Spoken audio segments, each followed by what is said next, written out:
Everyone, welcome back to my YouTube channel.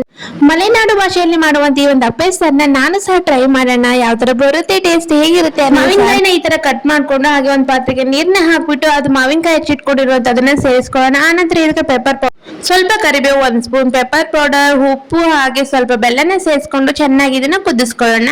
ಆನಂತರ ಒಂದು mixie bowl ತಗೊಂಡು ಶುಂಠಿ, ಬೆಳ್ಳುಳ್ಳಿ ಹಾಗೆ 4ರಿಂದ 5 ಮೆಣಸಿನಕಾಯಿ ತಗೊಂಡೋಣ.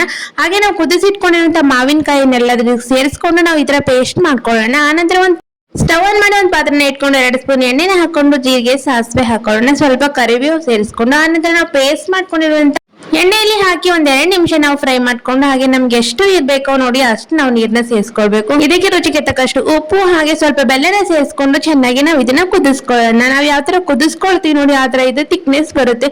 ಟೇಸ್ಟ್ ಅಂತೂ ಸಖತ್ತಾಗಿ ಬಂದಿರುತ್ತೆ. ಹಾಗೆ ಇದನ್ನ ನಾವು ಅಪ್ಪೆ ಸಾರನ್ನ ಕುಡಿಬಹುದು, ಇಲ್ಲ ಅನ್ನೋ ಜೊತೆ ಸಹ ಸೇರಿಸ್ಕೊಂಡು ತಿನ್ಬಹುದು. ನಿಜ ಗಾಯ್ಸ್, ಈ ಒಂದು ಮಲೆನಾಡು ಭಾಷೆಯಲ್ಲಿ ಮಾಡುವಂತ ಈ ಒಂದು ಅಪ್ಪೆ ಸಾರಿಗೆ ನಾನಂತೂ ಫಿದಾಗಿ ಹೋಗ್ಬಿಟ್ಟೆ. ಅಷ್ಟು ಸಖತ್ತಾಗಿ ಬಂದಿತ್ತು ಟೇಸ್ಟ್. ಹಾಗೆ ಮದ್ವೆ ಫಂಕ್ಷನ್ಗಳು ಯಾವುದೇ ಫಂಕ್ಷನ್ ಇರ್ಲಿ ಹಾಗೆ ಊಟದಲ್ಲಿ ಒಂದ್ ಬೌಲ್ಗೆ ಈ ಒಂದು ಅಪ್ಪೆ ಸಾರನ್ನ ಹಾಕಿಡ್ತಾರೆ. ನಾನ್ ಅನ್ಕೊಂತಿದ್ದೆ ಇದ್ಯಾಕೆ ಈ ತರ ಬೌಲ್ ಅಲ್ಲಿ ಹಾಕಿಡ್ತಾರೆ, ಸಾರಾದ್ರೆ ಅನ್ನೋ ಜೊತೆ ಹಾಕ್ಬೋದಲ್ಲ ಅಂತ. ಅನ್ನೋ ಜೊತೆ ತಿನ್ನೋದ್ಕಿಂತ ಕುಡಿಯೋದ್ರಲ್ಲಿ ಸಖತ್ತಾಗಿ ರುಚಿ ಸಖತ್ತಾಗಿರುತ್ತೆ. ಹಾಗೆ ಇದರಲ್ಲಿ ಪೆಪ್ಪರು, ಬೆಲ್ಲ, ಖಾರ ಇರೋದ್ರಿಂದ ವಾವ್, ನಾಲ್ಗೆಗೆ ರುಚಿ ಅಷ್ಟು ಸಖತ್ತಾಗಿ ಹೊಂದ್ಕೊಳ್ಳುತ್ತೆ. ಹಾಗೆ ಇನ್ನಿತರ ರೆಸಿಪಿಗಾಗಿ ನನ್ನ ಚಾನಲ್ ಸಬ್ಸ್ಕ್ರೈಬ್ ಮಾಡ್ಕೊಳ್ಳಿ. Thank you for watching.